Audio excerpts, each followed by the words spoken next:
que o odontólogo possa contribuir com a poluição. Olha que tema moderno, né, contemporâneo. Né? Agora, nada impede que o Código de Ética possa ser atualizado. Basta que a entidade mãe, no caso o Conselho Federal, me parece, né, doutor? Possa ouvir os conselhos estaduais, né? E tendo um consenso, eu acho que nenhum código ele pode ser engessado. Eu acho que é esse debate que precisa. Mas nós temos feito isso constantemente. Não, aliás, nós conversamos um dia pelo telefone, numa oportunidade em que o senhor disse isso, olha, Kleber, nós temos procurado atualizar o Código de Ética, trazendo para a realidade atual, que é tudo feito com muita ética, com muito vagar, com muito estudo, porque lida com saúde. Né? Eu entendo tudo isso. Eu continuo. De que ano é o Código de Ética, doutor? O nosso Código de Ética, ele foi reformulado em 2003 como um todo, e na parte de publicidade em 2007. Então, bem recente. Inclusive fala em e-mail, né? Fala aqui colocar o endereço eletrônico. Eu pensava que é de 1958. E outra coisa que eu queria também defender aqui, que nós também não defendemos que o cirurgião dentista faça filantropia no seu consultório. Não é isso. O cirurgião dentista tem sim que ir para o consultório, ganhar seu dinheiro, ter uma vida digna, porque ele merece como qualquer outro cidadão. Essa que eu defendo. Mas isso no Código de Ética nosso garante isso. E outra coisa que é bom que se compreenda, o Código de Ética, ele vem em defesa da sociedade. Não é em defesa do cirurgião dentista. O nosso Código de Ética é um código de deveres. Sim. Não é um código de direitos. Então veja bem, quando a gente fala em aplicar o Código de Ética, é quando a gente quer falar o seguinte, que quando tem um cirurgião dentista falando que faz uma exodontia, uma extração de dente, por R$10, isto é impossível. É uma publicidade mentirosa.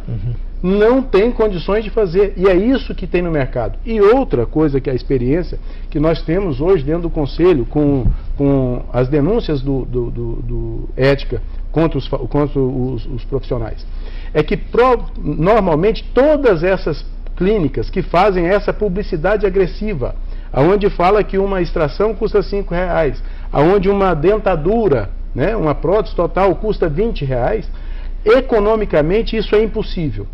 E normalmente todas essas clínicas normalmente têm processos éticos contra elas, e outra, tem processos cíveis por indenização e criminais.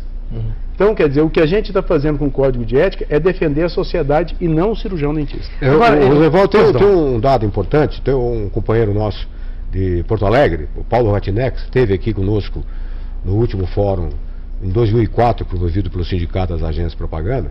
Ele teve acesso a uma pesquisa inédita do Brasil até então, isso eu estou falando de 2004, né, 4 anos atrás, e que faz um mapeamento, uma pesquisa qualitativa feita junto ao paciente, né, ao cliente, tanto do médico, quanto das clínicas médicas, quanto das clínicas odontológicas. E tem alguns detalhes, alguns eu lembro aqui dessa pesquisa. Tem um aspecto bastante ruim quanto ao atendimento, ou não respeito ao horário, né? O médico não respeita o horário, segundo a pesquisa, né? O dentista também não respeita o horário, etc. Mas existem coisas assim pontuais bastante interessantes. Por exemplo, 80% na pesquisa, nessa amostra, demonstra o seguinte, que a indicação, que a relação comercial, entre aspas, digamos assim, entre o paciente e o profissional, o odontólogo, é feita através de indicação. Quer dizer, então, a propaganda, nesse caso, ela cumpre tão somente a função informativa. Ou seja, doutor fulano de tal, estabelecido a rua tal, ele é especialista, doutor pela Universidade de Harvard, sei lá, né, com pós-graduação e etc, professor titular da universidade e tal, horário de atendimento e tal, ele pode colocar, claro, ele deve colocar a especialidade. O CONAR, inclusive, não permite mais de 2 especialidades. Eu agora não me lembro agora do código, mas o Código de Alta Regulamentação Publicitária não permite anúncio de mais de 2 especialidades, tanto de médico como de massagistas, terapeutas. A própria lei dessas duas. Então a relação que existe, quer dizer, como é que uma pessoa, como é que eu vou procurar um dentista? Geralmente eu vou me basear numa informação, numa indicação de um amigo. É. E aí eu posso chegar para esse amigo e dizer, ó, Kleber, eu estou sabendo que está, né, à procura de um dentista, um especialista e tal. Eu tenho um amigo meu, que é o doutor fulano e tal, está aqui o cartão dele. Ele é muito bom. Eu posso dizer para o Kleber. O dentista não pode dizer isso no anúncio. Quer dizer, o anúncio ou comercial de um cirurgião dentista, de um odontólogo, não tem um apelo comercial. A diferença, ele é extremamente informativo. Informativo. Quer dizer, ele não pode ter um apelo comercial. Agora, Kleber, a gente percebe muito, e você estava me falando, estou me lembrando de uma coisa aqui, que estão me criticando muito por isso. Eu não aceito neste programa, pelo menos na minha cota, e nem na rádio interativa, na minha cota, propaganda de banco. Porque eu tenho certeza que nenhum banco presta. Nenhum banco no Brasil presta. O Bradesco quis fazer lá, não aceitei. O HSBC quis fazer, não aceitei. Um outro lá, Real, não sei qual, não aceito. Estão me criticando muito por isso. Eu penso que essa postura, Rosivaldo, nós da comunicação temos que chamar para as nossas costas. Por quê? Porque a gente tem de ter a liberdade de criticar aquilo que a gente imagina que não esteja correto. Aliás, a gente tem a obrigação de fazer isso. Nós temos de ler o contexto para passar para aqueles que nos acompanham, para formar uma opinião pública mais saudável.